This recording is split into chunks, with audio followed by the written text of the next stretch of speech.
10% is the number I hear over and over again. 10% of the medical bills of what they used to spend when folks start working with nature. Even if you don't believe in climate change, this is going to help you.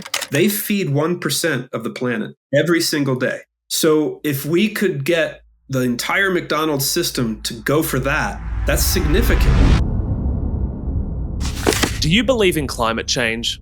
You see, the narrative that has been pushed for years is that cows farting is the reason for our Earth getting hotter and the weather patterns getting all messed up. But I want to challenge that idea because, as it turns out, the way to fix climate change is with more cattle, more cows on more farms, following a specific method of cattle grazing that makes the food taste better and human health improve. And this podcast discusses a current $10 million research project headed up by a professor from the Arizona State University in the USA that is proving more cows on more farms is the answer to sequestering carbon out of the air, easily surviving droughts, and ensuring farming families can actually run a farm that makes them money and gets them out of the massive amount of debt that many farmers are drowning in. So whether you believe in climate change or not at all, that doesn't matter. As long as you believe in human health, humans getting out of debt, or even just having the priority of your burger tasting more delicious when you eat it. If any of that feels relevant or resonates, then this episode is worth listening to. So let's dive in. What's up, my healthy friends? I have a great episode for you here today. Peter and I, we're hanging out here, ready to drop some knowledge, but mostly to inspire you to be a part of this movement. Firstly, though, before we get into that, it's my mission to coach 500 people to achieve real weight loss. And by real, I mean more than just losing the body fat. And we do it without calorie counting, embarrassing weigh-ins, or a forbidden food list. Links to chat with us about how we help and support people with that are down in the show notes below. So scroll, click, book in, chat to you soon. All right, I'm legitimately excited about today's guest, Peter Byck. This fine man, Peter Byck, is currently helping to lead a $10 million research project comparing adaptive multi-paddock grazing, or AMP grazing, with conventional grazing, collaborating with 20 scientists and 10 farming families. This research is focused on soil health and soil carbon storage, GHG cycling, bug and bird diversity, and water retention and storage. Now, you've got to watch this for yourself. Peter's released a new 4-part docuseries called Roots So Deep, You Can See the Devil Down There, which he directed, and it's all about the inventive farmers and rebellious out-of-the-box thinking scientists building a new path to solving climate change with cattle, heart, and soil. I've watched it. I took a heap of notes. I've got them with me right here. And honestly, I finished every episode feeling inspired. And so, Peter, let's get into the weeds or into the roots. Welcome to the show, mate. Yeah. Thank you, Maddie. I'm very happy to be here. Very, very happy to be here. Yeah, I'm stoked. I'm actually going to be there soon. Yeah, you're going to be over here in Australia and even in Melbourne. Yeah. I'm looking forward to it. But initially, I actually came across you scrolling. I don't know if I found it on Instagram or somebody else sent it to me, but it was a reel that I saw, and you were talking about AMP grazing and the answer to climate change being in the ground and that we need more cattle. And I know that for many people, that would really challenge their understanding. You know, I'm a nutritionist, so there's a lot of vegans out there that, you know, promote the idea that veganism is the answer to climate change. And so after I saw that, I remember saying to some of my team members, I'm like, we've got to get this guy on the podcast. He's awesome. He's so passionate. I loved the video that I saw. So I guess for everybody listening, what is AMP grazing and why do a research project on it? Yeah, well, it's adaptive multi-paddock grazing. So the animals get moved around a farm in one herd in small paddocks in small areas that they just use electric fence to create. It's very adaptive. You need bigger paddocks this year that you don't have a lot of rain, smaller paddocks. If you got a lot of rain, you got a lot of forage to eat. And it replicates the way the animals, at least in a North American context, but I'm sure it goes with other continents, the way the bison moved around the Great Plains. They would hit an area all tight together, fairly tight together, relatively speaking, eat half the forage, stomp the rest down. And while they're eating half of that forage, their manure and urine is evenly spread because they're packed together. And then they stomp the rest down that covers the soil, which is the most important thing, soil covered. It's like armor. And then they move on. And then that half-eaten plant just shoots up again with, just grows crazy because it's got all that fertilizer, and it shoots its roots down almost like a mirror, like just, and that action sucks enormous amounts of CO2 out of the atmosphere and brings that carbon into the soil while the plant burps out the oxygen for us. And that carbon in the soil system is the engine. It's the currency for the microbes, and the microbes are the engine. It's all about microbes. Like, it's all about soil health, and healthy soil has diverse microbes, lots of different kinds of plants growing on top. And so AMP grazing stokes that on farms of any size. In any ecosystem I've seen, our study is in the Southeast US. So it's sort of a long growing season. It's warm, a lot of rain, and that's where we started. But our science team is now moved up to the Northern Great Plains. Very different ecosystem, very cool, very dry, and a very short growing season. So we're going to see how that compares.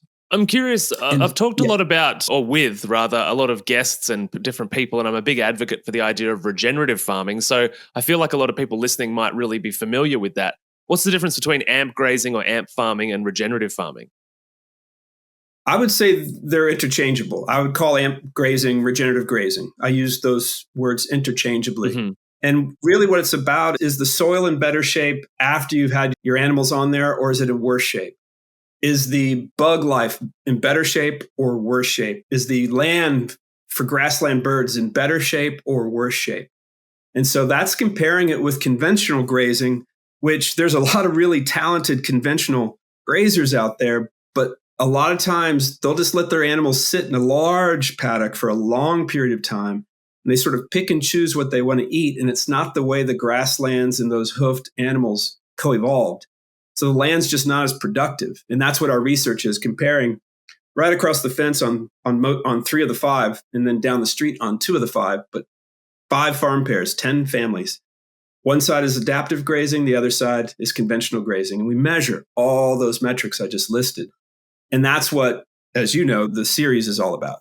Yeah, the series is awesome. Farmers. Yeah. Oh, thank you. Yeah, very, very, it was so well put together. Like, there was no blame. Like, a lot of these sort of documentaries, whilst I very much subscribe to a lot of the documentaries where they're going, they often throw a lot of blame and they're throwing shit at each other. And the energy of what you put together was just, we're here to help everyone. And actually, that reminds me, because you said in there, even if you don't believe in climate change, this is going to help you.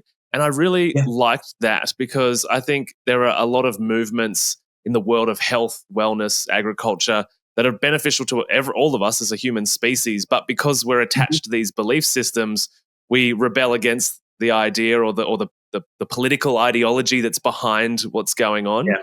So if you're open to it, I'd just love to dive into that. Like, what do you mean by even if you don't believe in it? Because you even said on the documentary, which I thought was really awesome too, that some of your science team were a bit skeptical of, some of these concepts as well, that were working with you on that project. One of my science team members, and I think he's evolved over the years, but when we met, it's definitely on that path. But a lot of our farmers, no question, they asked me in that very first episode, are you here because of climate change? And I said, yeah, I sure am. But it doesn't matter why you're here. I look at it, soil health is the North Star. And if you imagine that as a tent with a lot of entrances, then for me, climate change is the entrance. But for a farmer, it might be economics. It's cheaper to use regenerative agriculture for the farmer. They have so many less things they need to buy, like nitrogen fertilizer and equipment and things like that. They're working with nature. It could be water security. The water infiltration is so much better on the regenerative side, so that you're saving the water. It's what Alan Savory and other folks call effective rainfall. Did you get 2 inches of rain on your land? Did it soak in, or did half of it wash away with your soil and wash away chemicals into your neighbor's place? So you could be wanting to have food security, and that's your entrance into soil health. National security. So water security, food security, national security, those are all right there. And there's a lot of farmers, that are very much connected to the stewardship through their own personal faith. They come at this is my responsibility. And that's how they look at it. And that's another entrance to the same exact place. And so I'm coming in through climate change. They might be coming in through faith. And here we are doing the same exact methods for the same results, which is healthy soil and all the stuff that grows from healthy soil. And so for us, I think you can see the poster for Carbon Nation that came out in 2011. And our tagline for that was a climate change solutions movie that doesn't even care if you believe in climate change. Because all those solutions that we were covering made sense, even if you were just a greedy bastard. It made sense just to save money. And in that film is where I learned about this type of grazing. And then when I met Alan Williams in 2012, my world expanded exponentially. And because he is one of the pioneers of this method and teaching this method. And he's the guy in episode 4 who comes in and is teaching the conventional. Yeah. Yeah. Speaking of all of those factors that you listed in regards to what might bring you into this world of soil health, something that was sort of a little bit shocking to me. And I grew up in a small community farming town, like when I was much younger. Mm-hmm. And so, I'm not too far away from farms and farmers in sort of socially speaking, but was that with the families you included, especially the conventional farming, like they all had off-farm full-time jobs. And I was sitting there thinking, and I was chatting to my partner because she watched it all with me, and like, how do their lives function? Like, how do you fit in 40 hours somewhere else plus the travel time and then come home and work, another 40, 50, 60 hours on your farm?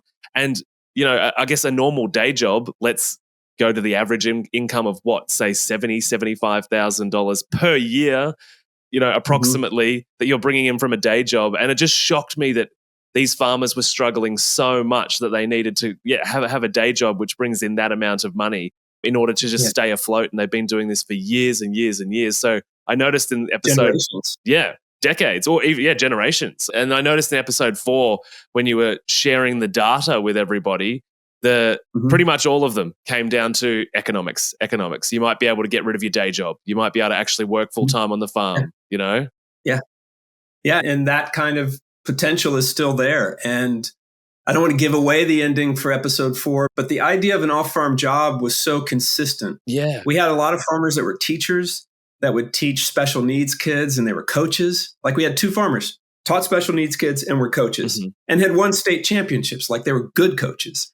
And they all loved farming. So the farming was love, and the job was to get by. And of course, in the States, we don't have universal health care. So a lot of people get their health care from their job. And so a lot of the farmers taught me on this job that they were doing their job as much for the health care as for anything else economic.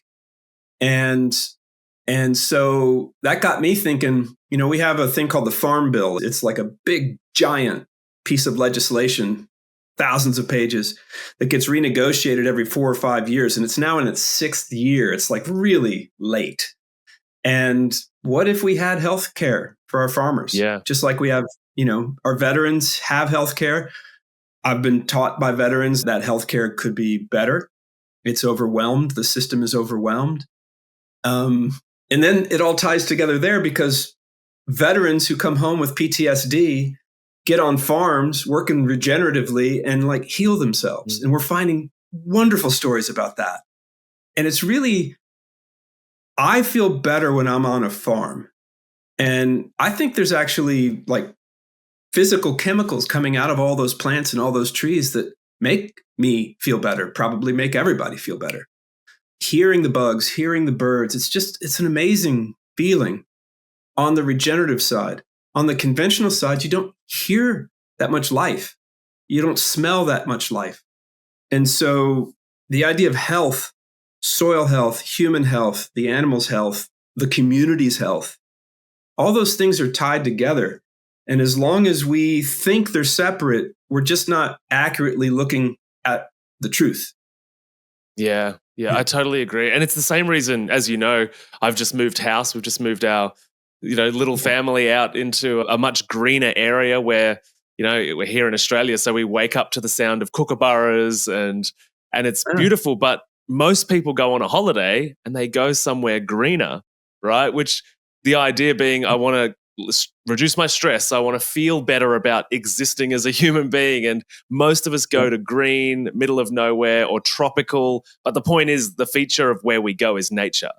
And for me, I've lived in the Southwest US for all but 4 years of my adult life. And 4 of those years of my adult life, I moved back to Kentucky.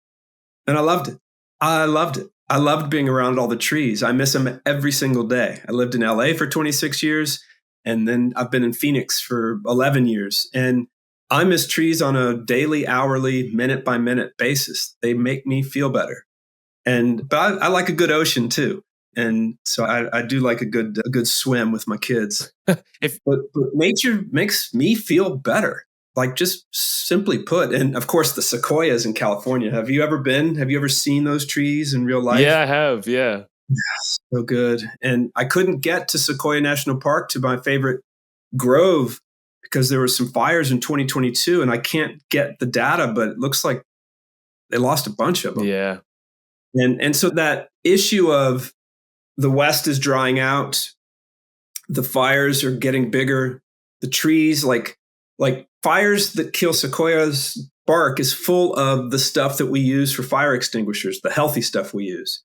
Their seeds won't even open unless it's a fire. Mm-hmm. So they're built for fire.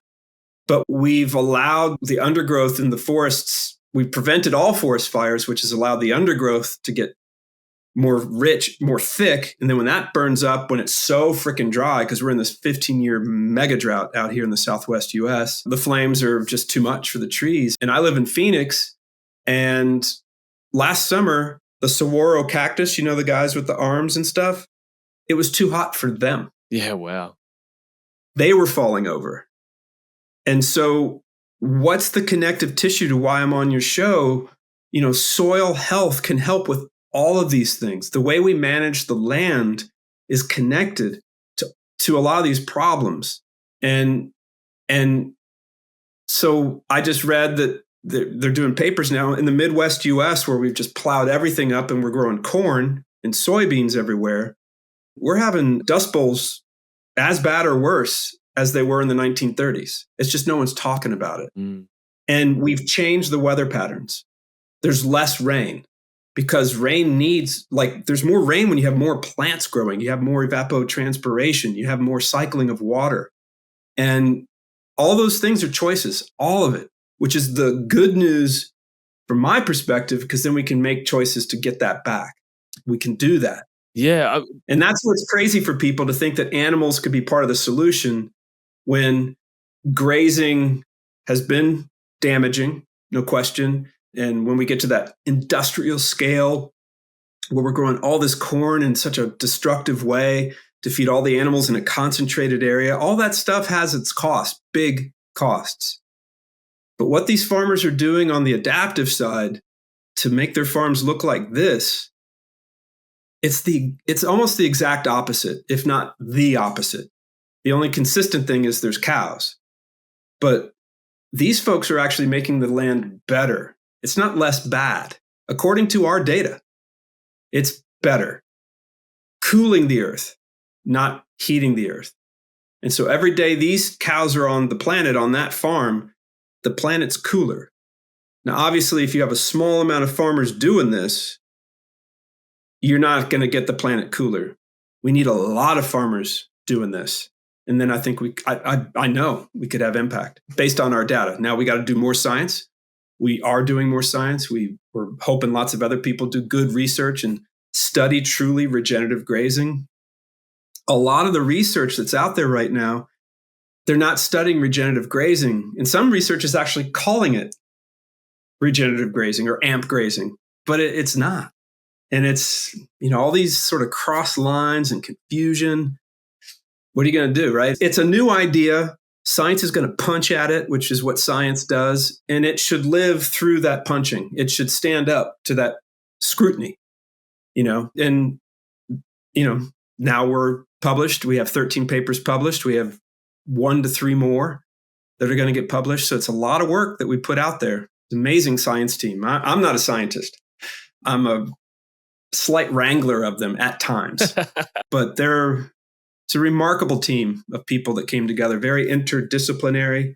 very much working across their own specialty and realizing the grazing guys realizing, whoa, the bugs have so much to do with my cattle. And I had no idea. Like that kind of cross pollination is happening all over the place on our team. And then they're all doing amazing work since we did a lot of our work already. It's a pretty amazing project. Very amazing project. You mentioned before, like the Dust Bowls being as bad as the 1930s. I'm curious if you could just give us a bit of background for people listening. Like, how did we get to a place where we needed to figure out how the soil and the earth behaves naturally? Because what I think about is being a nutritionist and in this world of, I was a medical scientist once and in a hospital, and now I'm very much mostly on the side of natural health, naturopathy, Chinese medicine, that kind of thing. And the common thread that seems to be happening, whether it be agriculture, whether it be medicine, whatever, wherever the renegades are or the rebellious people that are saying, no, we actually knew how to do it, 5,000 years ago. And we've gone through this industrialization where we kind of destroyed everyone's health and the earth's health and all of these things. But now we're using science to prove that what naturally happened before was actually right, which is like a big insult to Mother Nature, right? It's like, you had it right and we thought we could do it better, and turns out we were wrong. Well, we grew so much that I don't know, man. I understand why people went down the road towards industrial food production. I get that. I really do understand it, because you're trying to grow more food for less money. Yeah, of course. And we got really good at growing vegetables and meats for a lot less money. You notice I didn't call it food necessarily, because the nutrient density of all those foods grown with all those inputs is going down and down. So you're not even actually getting full nutrition from the food grown in the industrial system. So yeah, it's cheap to produce, but the cost to the land, the cost to rural communities, where most of the money is sucked out of the rural communities in these industrial systems, so they're just dying, and the cost to the whole ecosystem of the farm, the cost to the farmers, the cost to the ingesters of those foods, it's massive. And so I was taught by this guy at a food co-op in Albuquerque. He just was saying how his family said that all this regeneratively grown food, he was spraying it, keeping it fresh, how expensive it was. And he said, well, how much are you spending on meds? Yeah. And his family would sort of stop talking then. And he taught me that if I put all my healthcare costs, whether the government's paying for it or not, and my food costs in one bucket, then that cheap food becomes very expensive, right? And the same stuff's happening with soils. If we leave the soils open, exposed to wind erosion, one big wind event on an exposed field that doesn't have anything growing in it, it could take off tons and tons of carbon-filled soil off your farm, like per hectare, per acre. It's crazy how much it does. And when you have your soil exposed like that, I just don't know the Celsius necessarily. I'll just do Fahrenheit. Microbes stop working around 100 to 105 degrees Fahrenheit, which I think is right around 40 degrees that's pretty centigrade. Yeah, you're right. And then after that, they die. And there was measurement in Texas on exposed soil a summer and a half ago that was 170 degrees. And a friend of mine, Alan Williams, has seen 180 degree soil. Whoa, that's like 80 degrees Celsius. We're right next to it, covered soil. It's 75 or 80 degrees. Like right next to it. Same sun, same amount of time, everything the same except exposed, covered. And so that microbial system that we need to be drawing nutrients out of rocks, out of the soil system, and putting into the plant through the root system, that's vibrancy. That's how we get nutrient-dense food, is from that microbial community. That's what I was saying. They're the gang. They're the gang. And so the animal that's eating nutrient-dense food is getting those plant nutrients, the phytonutrients, and then passing that on to us if we choose to eat the animals or not. But all the folks who are vegan, all those massive industrial farms that are growing their vegetables and their fruits, I guarantee you, when they're plowing, the global warming of those systems eclipses the methane, of the warming of the methane from the cattle. It's a much more warming event when you're plowing those fields. And so folks aren't talking about plowing fields or not plowing fields. That's really important data to get right at the top. And you can have organic farms that are gorgeous and the soil's covered all year round. You can have organic farms where the soil's like powder and the soils are never covered except for that one row of plants. And the destruction of a field with nothing growing on it, the destruction of soil that's exposed, should make us all feel the same way we feel when we see a seagull covered in oil from an oil spill, because it's a solar spill. It's really destructive. And if we just do that one thing, if we get all the farms to use cover crops and grow stuff that's always got a root, a living root in that soil, feeding the microbial system, that's a massive step in the right direction. And so you think about scale, you think about this is so overwhelming, you think about all these problems. Those are real solutions. And the farmers do better when their soil is covered. Their farm is more productive, right? And so it's not a sacrifice for farmers to make our lives better. It's a benefit for farmers to make their lives better, which then do make our lives better. And so if someone's doing all that cool work and they're not worried about climate change, I'm cool with that. I'm worried about climate change, but I'm also equally worried about soil health. Mm-hmm. And I have scientists, friends who are super sharp, who feel that humans are going to be dealing with poor soil problems ahead of climate change problems. Yeah.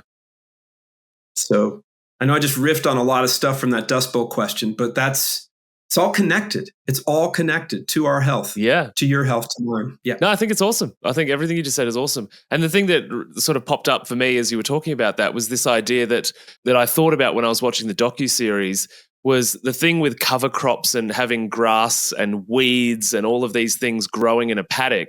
Yeah, is that I thought, I wonder what percentage of the thought process, and this would probably be impossible to actually tease out, but is walking out the front door of your house on your farm and as a conventional farmer, looking at your paddocks and being proud that they are clean, organized, mowed, and as a driver by, you're like, oh, that's a beautiful field of, yellow canola flowers or whatever it is. Whereas you drive past an AMP grazing field or a regenerative farm and it looks a bit like a mess. It looks like the crazy person's house who doesn't care about what's going on, And so pretty shaggy. Yeah. Totally. And so I was it just popped up in my mind, like, I wonder how much of this is the visual element of saying I'm a good farmer because look at what I've created. It's so organized and structured and clean and crisp.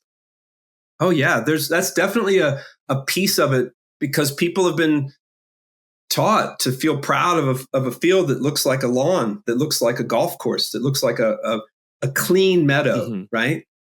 And, where you can't hide a golf ball. Yeah.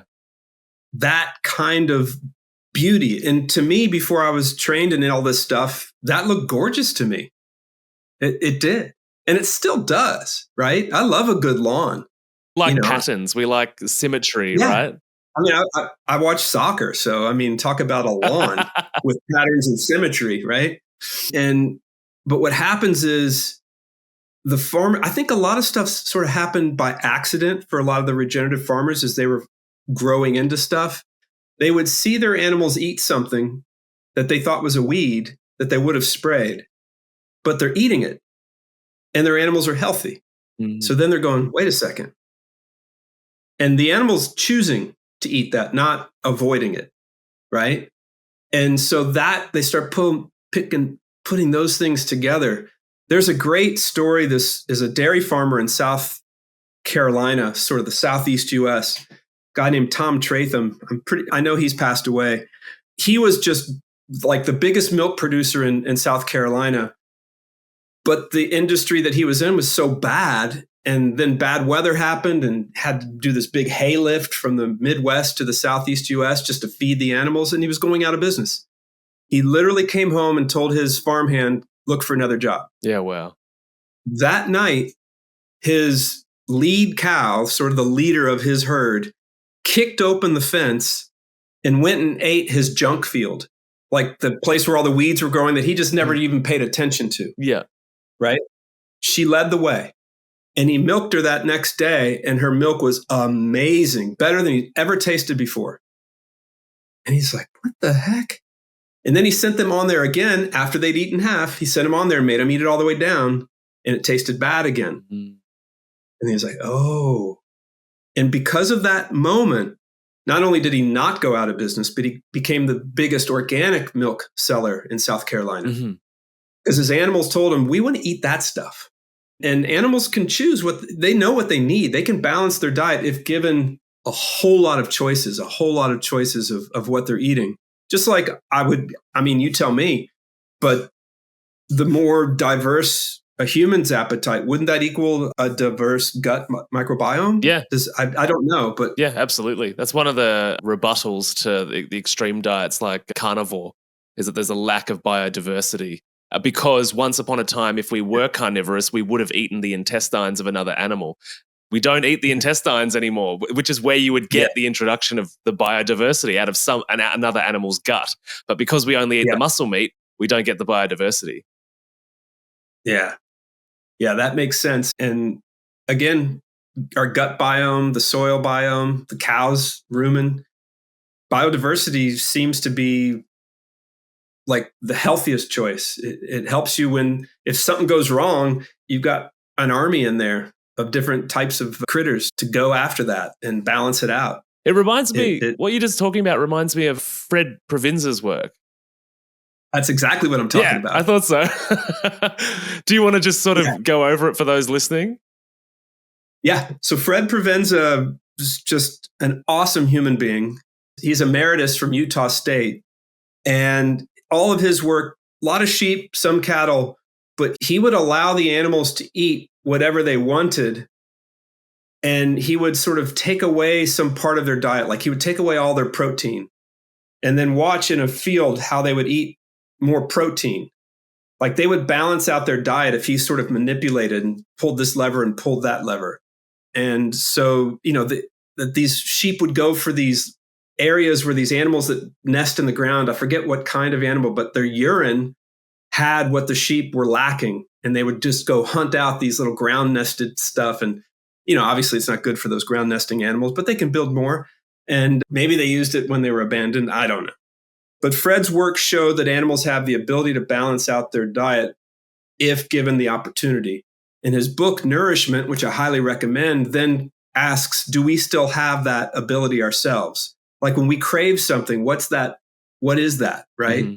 If we're craving something of health, obviously food's so designed and manipulated now, they can create craving in the lab, right? And then a guy who studied under Fred's, a guy named Stefan von Fleet, who's working a lot right now. And Stefan's work is all that nutrient density in the food. So he's sort of the tip of the spear for that whole kind of research. I'm sure he's not the only guy, but he's the guy that I know and respect. And he's out there measuring the nutrient density of all of these foods and seeing that when an animal has a lot of choices of good, rich diet out in the field, their meat actually is much more nutrient dense. Go figure. It makes sense, but people, it's like people are so used to the industrial model and they call it conventional, right? It's a conventional model. I think it should be called the chemical model. Yeah. And I think at some point, regenerative farming, that could be conventional. Mm-hmm. Like that's the conventional thing. And so, so Fred Provenza, he's great. He's awesome. Yeah, I agree. We're building our podcast. It's called the Peter Byck Show. And Fred's one of the guys in season 1. Oh, amazing. It was awesome. Yeah, he's really good. Yeah, that's really cool. He's so in tune, And so I speak to him, I feel better. I just feel better. He's like going into the woods. Mm-hmm. That's what a conversation with Fred Provenza is like. So he's part of my nourishment. Yeah. He really is. That's beautiful. I love that. And for me, in the work that I do, I really loved this idea of that nutritional wisdom, which you're describing, that, we innately, cows, goats, sheep, and possibly and probably humans, once we get, out of all the marketing stuff that's thrown at us, we have our own nutritional wisdom and go towards foods. And they did a bit of a study many years ago with kids, little kids going towards different foods that they needed based on how they were feeling, whether they were sick. And this idea that we eat, and the cows do the same thing, but they can't do the same thing in a paddock that only has one species of grass in it and they're only eating the same thing over and over. And I guess the human reference is like the carnivore one we just mentioned, right? Because there's a lack of biodiversity, a lack of nutrition going in for the cows in this instance. And the consequence for that is that these farmers end up spending a lot of money on medications, B12 injections, like all sorts of different things that go into the cows to make them what they should have been naturally, which my understanding is from watching your docuseries is that the amount of injections and medical needs that these cows have afterwards, after going AMP grazing, plummets to almost zero.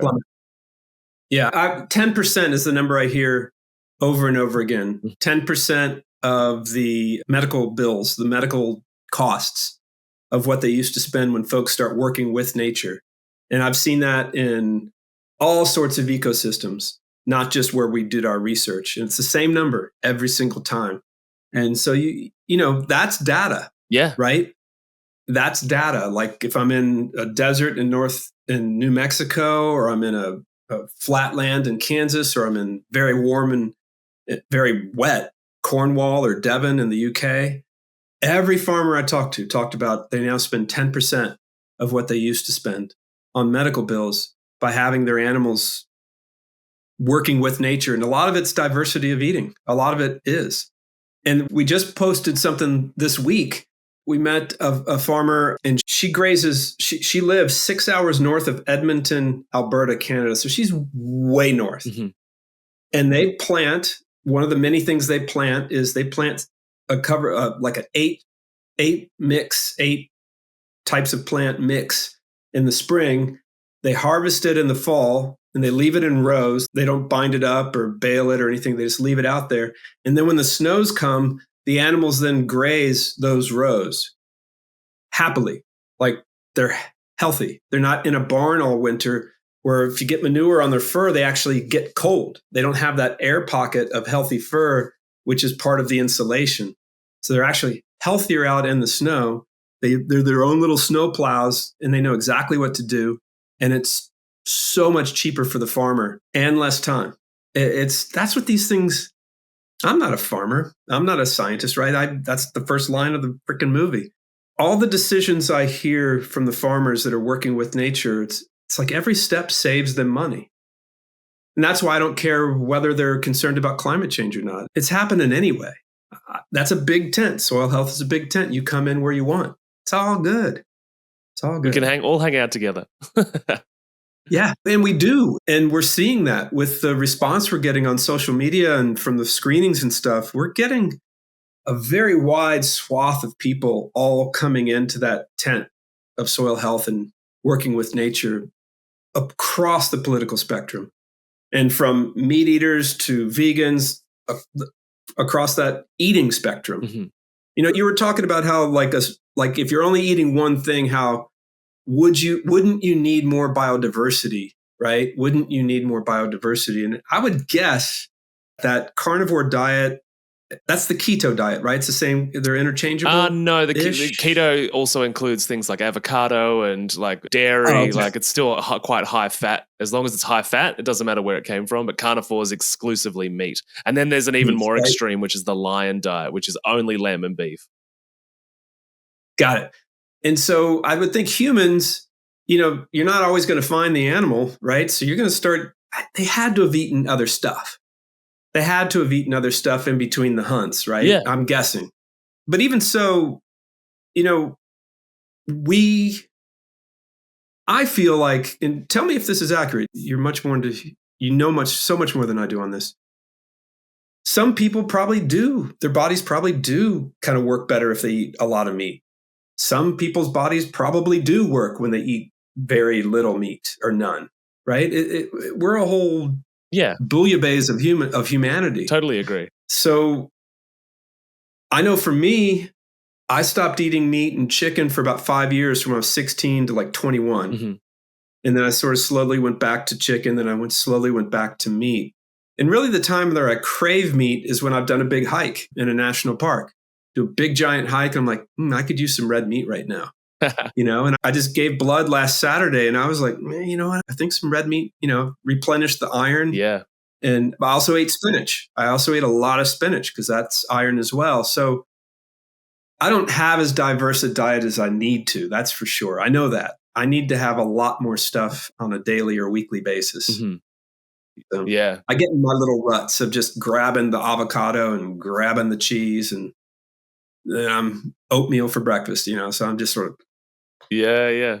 No, I think you're very accurate. I think I'm someone that I'm kind of like 60 to 70% meat. I feel best, and if I'm eating, like, even if it's a whole real food, organic, clean, if I'm eating lots and lots of curries and vegetables and stuff like that, I start to feel a bit brain foggy and groggy. It's just like I've got too many carbs in my system. So, but at the interesting. same time, if I go too extreme and I do go a bit too keto, I start thinking, oh, I'd love some broccoli. Like, so it's that Right, nutritional wisdom popping up, and starting to crave right. what I need. And so for me, a lot of times when I travel, I'll eat whatever the frick I want and I have a sweet tooth. And like over the holidays just now, I was eating all the breads I wanted. I was eating all the sugar I wanted. And I had indigestion every day, Mm, yeah. So I'm taking a Tums to sort of level that off when I go to bed.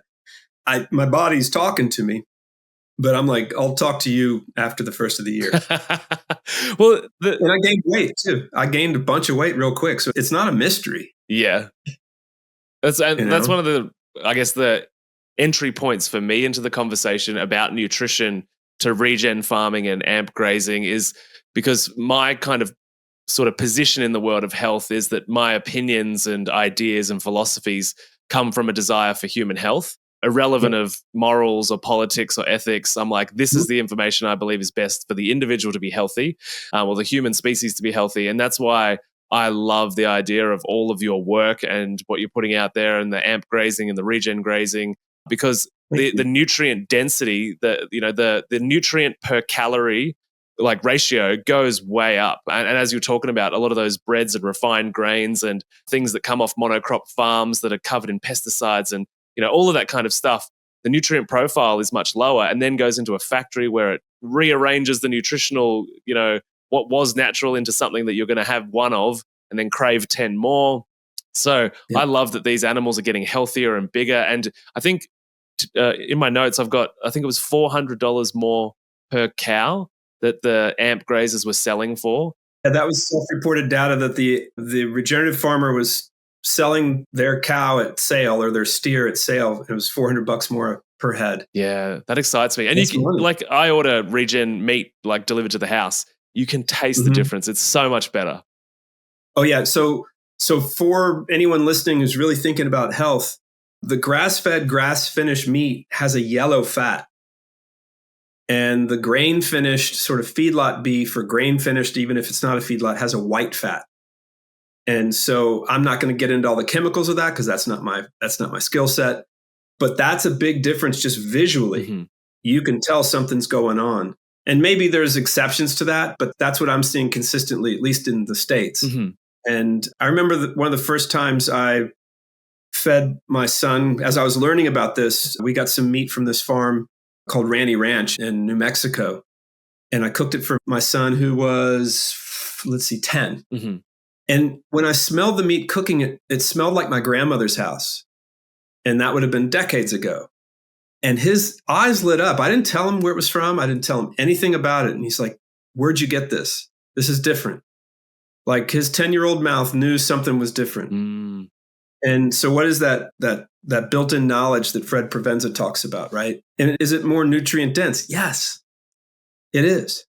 And so if that's the case, then that's nature making healthy food taste better, which I think is pretty cool. Yeah, I totally agree. And I would also argue, without much evidence, but I would also argue that a 10-year-old's palate tongue reaction and response is more reliable than those of us that have been here for a few decades, conditioned by social media and drugs and alcohol and taste buds. philosophies and ideas. It's like, a 10-year-old's probably much more in tune with that nutritional wisdom.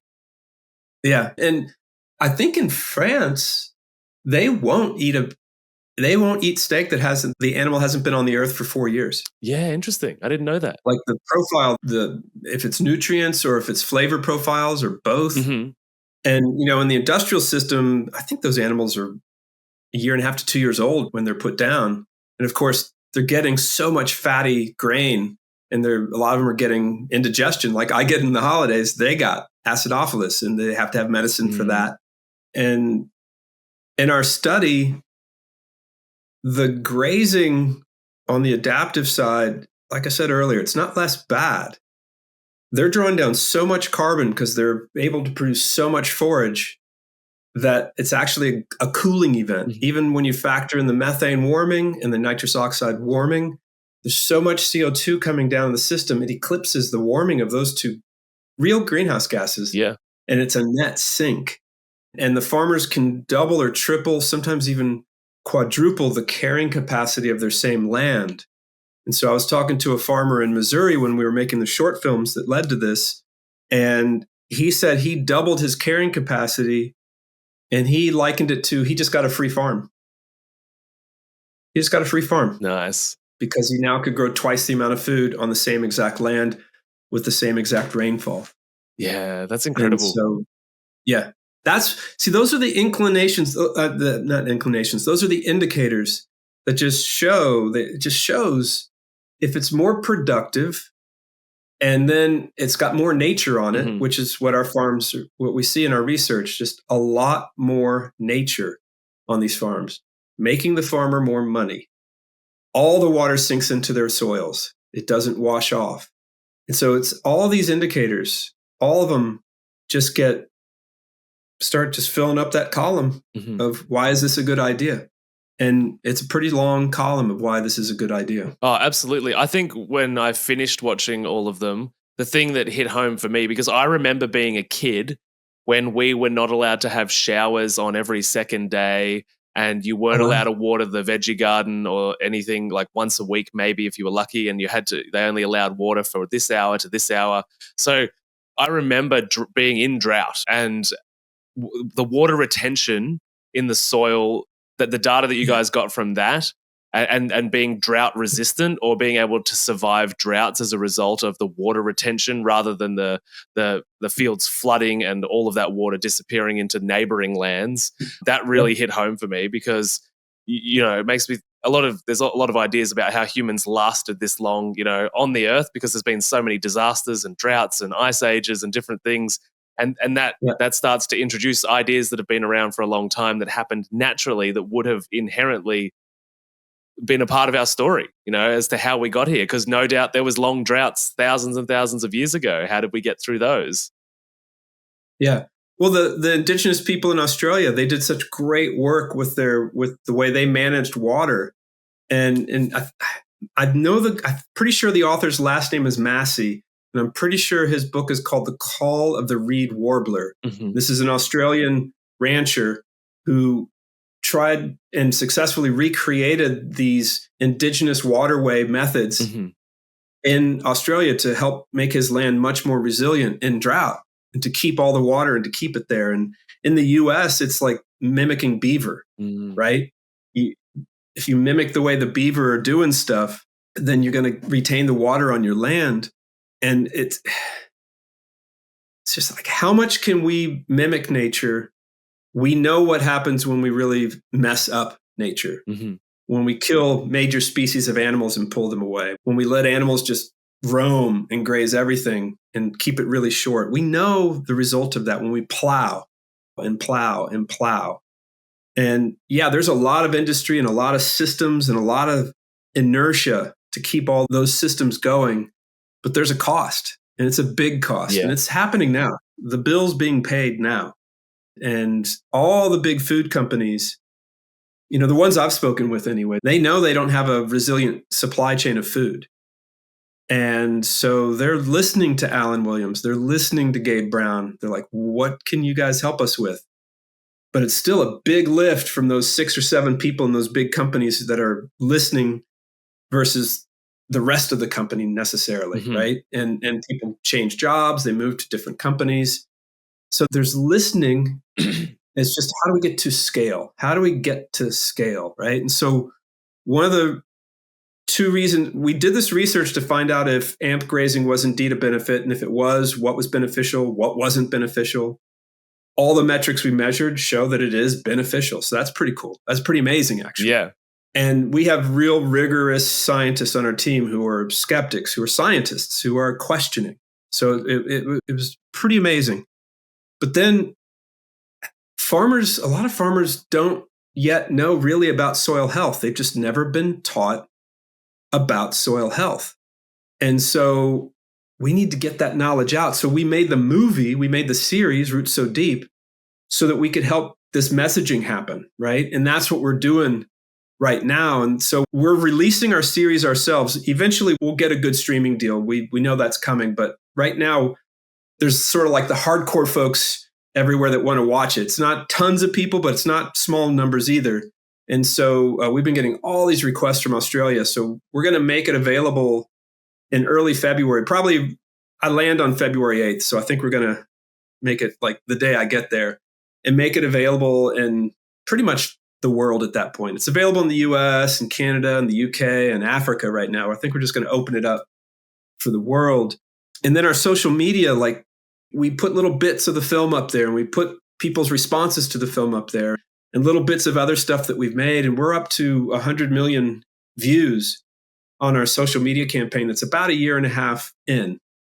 And we've got over 650,000 followers. And I say this because these followers, the folks who are with us, I mentioned it's across the political spectrum. It's across the diet spectrum from vegan to carnivore. It's also across the rural to urban spectrum. So we have farmers. There's folks in rural United States that aren't farmers, of course, folks in rural parts of everywhere that aren't farmers, folks that are, but then a whole lot of folks from the cities that are consumers, right? And so, people ask, what's your audience for this series? And, we really were focused on farmers for the first year of our campaign, no question, absolutely.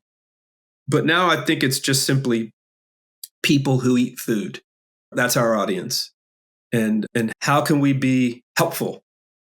Because we know it's better for the farmer. We know it. And so now I want to help as many farmers as possible. And the farmers are going to help us. Yeah. Right? Everybody benefits. Everybody. Yeah. Everything you just said, I think is awesome. And, that's why we're here, because I want to help more people be exposed to this idea and your work. And I think you execute it so well that just leaves the viewer, just inspired or excited, or at the very least curious. Right. And I like that. Yeah. And something that resonated with me in amongst all of that, which is I really liked that you included this, because it's kind of the stuff that politically most people wouldn't include, was that you had a scientist on your team who was on the show that talked about his challenges with some of the places you were getting the funding from. And I resonate with that as somebody that used to work in a cancer hospital that left on the grounds of believing that I was not a part of a good system that was not helping people. And that requires, we've got over 450 podcasts where people can understand that story. But the point is that I really resonated with that idea, because he left working from the USDA because he had similar feelings about that organization not doing the right thing. And you guys got, I think it was $4 million from McDonald's. And he was really challenged by the fact he was working on a project that was funded by McDonald's. Yeah. Yeah. And, when we were fundraising, so that was a big part of my responsibility from 2014 when the team first got together to see, hey, is this an idea? Is this a good idea? Is this a team? To when we hit the ground in the fields in 2018, we spent all that time fundraising and designing the project. And I originally was going after oil money. That was my goal, because I wanted the oil industry, because we were seeing you could close the carbon cycle, drill down a kilometer, use the oil, which I use. I fly, I drive. I've got all sorts of plastic stuff in my office. I'm not innocent in that whole use of oil game. I try to use as little as possible, but I fly. So it's like, right? I mean, I do have solar panels and I do have electric cars. So photons into my car, that's good. I know there's a carbon footprint to the manufacturer, all that stuff. But we thought if we could get the fossil fuel industry to pay for this research to see if it's of value, to see if it's a carbon sink and a greenhouse gas sink. They made all the money from getting the carbon up there. We spent it. We gave it to them. Why shouldn't they pay for getting it back down? Why shouldn't they use the carbon cycle to close the carbon cycle? And so a friend of mine, his name's Russ Concert, he was working at Shell back in 2013 when we got introduced. He's a big part of this project. He's such an amazing thinker. He was retiring after 32 years there. And he had his epiphany where he realized, as an exploration guy for Shell, a kilometer down, if you found rock that was 5% carbon, that was the spot. Mm-hmm. And if we have soils a meter down that are 5% carbon, you're thriving. Like, you're thriving. And when he had that epiphany, he shared it with us. That's when he had that, like, it's like a cycle. Yeah. We can take this old carbon, cycle it back down to soil where it's really missing and we need it. And so I understand people's allergy to taking corporate money for anything. But the way we looked at it was, if these big companies want this, if we can get big companies to want that, healthy soil system, amazing forage, birds, bugs, healthy farmers, healthy animals, then we have a shot, right? Then we have an actual shot. If we can convince them through whatever, if it's their own selfish ways or whatever it is, right? And so when McDonald's came on board as a potential funder, we presented, it fit what they were looking for. They feed 1% of the planet. Wow. Every single day. So if we could get the entire McDonald's system to go for that's significant. Will we win? And when I say we, I mean humans. And when I say win, I mean the planet getting healthy. I don't know. But that's been our maneuver. That's been the way we've chosen to go this way. We actually didn't run from that money. We wanted that money. And so John Lundgren, the scientist you're mentioning from episode 3, who has a real hard time accepting that money, he and I have a real heavy conversation, and we filmed it. I mean, I didn't expect that conversation when it happened, quite frankly, but I knew something was up. I could feel something up for him. And so I would hear him say stuff, and I'm like, oh, that's what's going on. Mm-hmm. That's why you're unhappy right now. And so, yeah, and it just made sense. Let's have that conversation in the movie, right? This is a real conundrum. It's a real challenge to get industry money to actually have it sort of not be manipulated. Yeah. Right. And we presented a proposal. They said, yes, we'll do that proposal. They didn't choose a scientist. They didn't choose a farm. They didn't choose a method. They can't even read our research before it's published. I would let them if they wanted to, but they don't have that right to change anything. Mm-hmm. They didn't have any kind of consideration to where they could change our movies at all.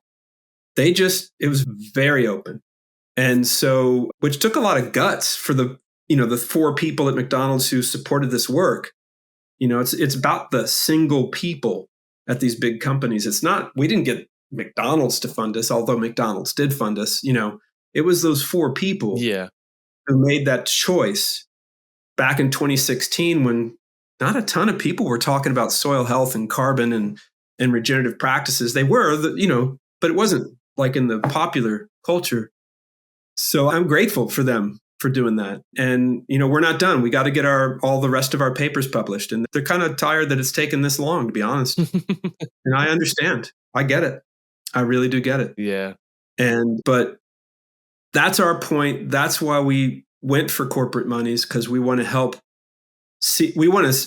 change the way things are going. And that was our method of going for change. And again, I don't know if we're going to be successful or not, but that's the gamble we took. Well, I think in a world where we live and die by our political beliefs or our social media statements, the thing that including that shows and just the way that you execute the communication is that we can evolve, we can change, and not be ridiculed for it or not be shamed for it. And that, we're just all on this learning journey and of life trying to figure out how to do things better. And I think that, social media's pros and cons like everything, but often we get fixed into a silo of beliefs or algorithm ideologies. Yeah. And it's so easy to get stuck in that world. So I think it's good that you included that, because it shows that there is conflicting things going on in people's heads that are involved, and that there's overlaps of our ideas but you can still make it work. Potentially, right? I think we're still, the jury's still out. How big the scale and how much the companies want this to happen. We have good data to say it's a good idea, and we want to help everyone go down this road because it's better for the land, it's better for the farmers, it's better for us as consumers. And I think it's going to be better for for the companies. I think it's going to be better for the companies because they do not have a resilient food supply chain right now. Yeah. They don't. And they're food companies. And they have stockholders. And they have, they have investments, all the employees there. And so it's important, right? It's important to the future of the companies if they're going to be promoting resilient food systems. Well, here we go. We've got some ideas. Let's go there. Let's take this to the next level. Let's get 10,000 farmers trained in these methods. Let's get 100,000 farmers trained in these methods, and let's see how they do. Let's see how they do. The pockets are deep enough to cover that kind of cost. Absolutely. Right? And so 1,000 is a million, right? 1,000. So if we got 100,000 farmers, 10 million, if we got $100 million, how many farmers can we change for $100 million while continuing to do the science and the research, right? Because there are people that want to pay farmers fees. They want to pay farmers for the carbon. They want to pay farmers for the ecosystem services. We've got to be able to measure that cheaply. Yeah. And how do we measure that cheaply? We keep innovating. And you innovate and you get more data by being on more farms. And so if we can get all those 100,000 farmers to change and then measure it all, then we've really got a great data set to help create that whole ability to give farmers that piece of income that could really make the difference. But the benefit for farmers, the biggest benefit, according to the folks I study, is the doubling, tripling, and quadrupling of how much food they're producing on their land with the same rainfall. That's the big benefit. These sort of ecosystem services benefits, like can you pay people to have wildlife refuge spots, like for grassland birds? Can you pay farmers for water cycling, right? Can you pay farmers for their soils being more healthy? And so it's got more carbon in the soil system than we have in the atmosphere now. We're switching it back down. Can that be measured? Can that be the durability of that?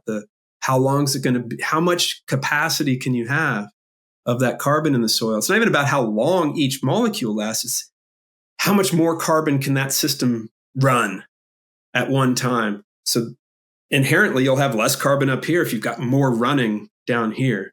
And markets aren't really thinking about that sort of capacity thing. Yeah. That's what my friend Russ Consters also taught me, is that capacity in any given moment.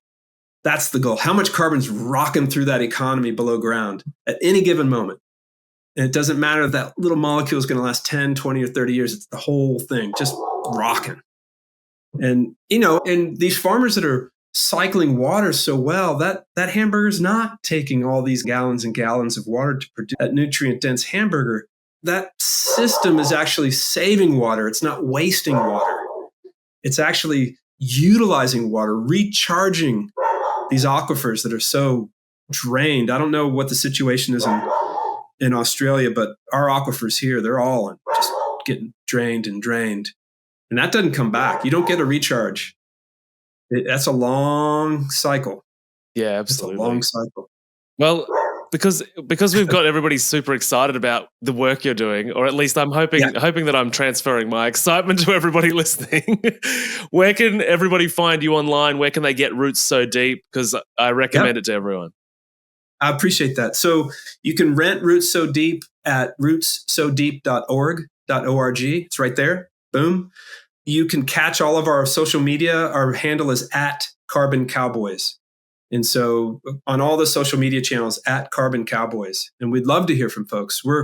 We want to aggregate as many stories as possible. We collaborate with all sorts of groups. When they have a good story, we get their story popped up there. And now that our numbers are so good, we actually can help other people get more people to their site, which is really cool.